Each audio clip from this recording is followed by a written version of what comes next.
wanted to come on here very quickly and share my thoughts on my Bible study that I'm doing so far and the actual study that I did today, because my brain is just zipping all around. I feel like I have to get this off my chest. So what better way than to post it? I have been reading through Beyond Egypt, Learning to Walk in the Freedom of Exodus by Carrie Minter. This is from Hosanna Revival. I've been loving it. I am just now starting week 3, so I feel like I have a good understanding of the vibe, the structure of the study. This has been such a cool perspective on Exodus and how the Old Testament weaves its way through all the way through the New Testament and how the relevancy between both is there. It's apparent. Today we covered the plagues. I'm a note taker.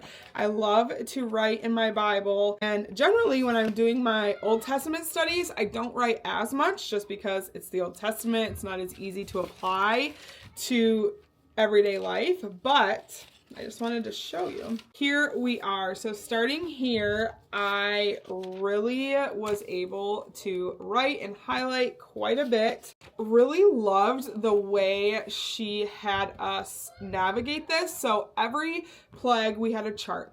Let me show you. For example, every plague had a chart, and the categories were memorize, to write the repeated words, and what was revealed of God's character. I loved that. It allowed my brain to see the similarities between each plague and be able to pinpoint, okay, so this same phrase or same dialogue carried from plague 1 to plague 10. But on the flip side, it allowed me a better understanding of what was different. So with that being said, I walked away with a realization that the plagues not only show God's power and God's wrath, but it also points out God's grace and how even though he starts off the plagues talking to Moses and Aaron saying, I will harden Pharaoh's heart. So like nothing is going to happen until it happens. Every plague, God extends grace. Pharaoh asks for it. Within that, God extends grace, knowing